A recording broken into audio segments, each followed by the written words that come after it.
ஏண்டி, இது உனக்கே நியாயமா இருக்கா? நேத்து உன் ஃப்ரெண்டு கிட்ட போன்ல பேசுறப்ப என் வீட்டுக்காரருக்கு எல்லாம் தெரியும், சமையல் கூட தெரியும். ஆனா ரிட்டையர் ஆன பிறகு ஒரு துரும்பையும் எடுத்து போட மாட்டேங்காரு. காலையில இருந்து மொபைல பார்க்க வேண்டியது, டிவிய பார்க்க வேண்டியது, கிரிக்கெட் மேட்ச பார்க்க வேண்டியதுன்னு சொன்னிய. நான் எதுவுமே செய்யறது இல்லையா? ஆமா, நான் சொன்னதுல என்ன தப்பு? சரி, உங்க பாணியிலே கேக்குறேன். சொற்குற்றமா பொருட்குற்றமா? சொல்லில் குற்றம் இல்லை, ஆனால் பொருளில் குற்றம் இருக்கிறது. அடியே, வாழ்க்கையில எதுவுமே லாஜிக்கா திங்க் பண்ணணும். நான் சொல்றத கேளு. நான் எப்பவுமே சொல்றது என்னுள் பாதி நீ, உன்னுள் பாதி நான்.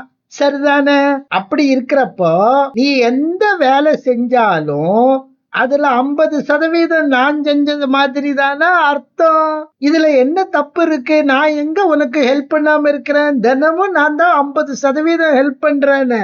ஆ, நீங்களும் உங்க லாஜிக்கும் அப்படின்னா இன்னையில இருந்து நான் மட்டும் சாப்பிடுவேன். என்ன 50% உங்களுக்கு வந்துரும்ல? ஆமா, நீ சொல்றது சரிதான். ஏன்னா லாஜிக்கோட தர்மத்தையும் நம்ம பார்க்கணும்டி. நீ, நான் ரிட்டையர் ஆனதுல இருந்து வீட்டு பொறுப்பு அவ்வளவு நீ செய்யற. ஆனா நீ எவ்வளவுதான் சாப்பிட்டாலும் அது 50% தான் உனக்கு.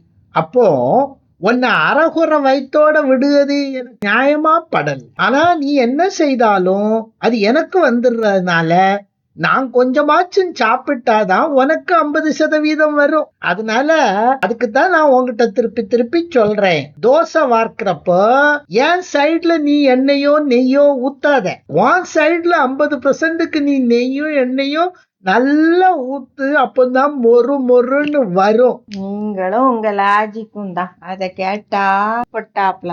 அடியே, ஒன்னும் கவலைப்படாத. இதுக்குத்தான் ஊர்ல சொல்வாக, அடிப்பானே பிடிப்பானே, அடக்குற வழியில அடக்கும். அதத்தானே உன் வழியில இந்நாள் வரைக்கும் பண்ணிக்கிட்டு இருக்கிற. Don't worry. கவலைகள் கிடக்கட்டும், மறந்து விடு. காரியம் நடக்கட்டும், துணிந்து விடு.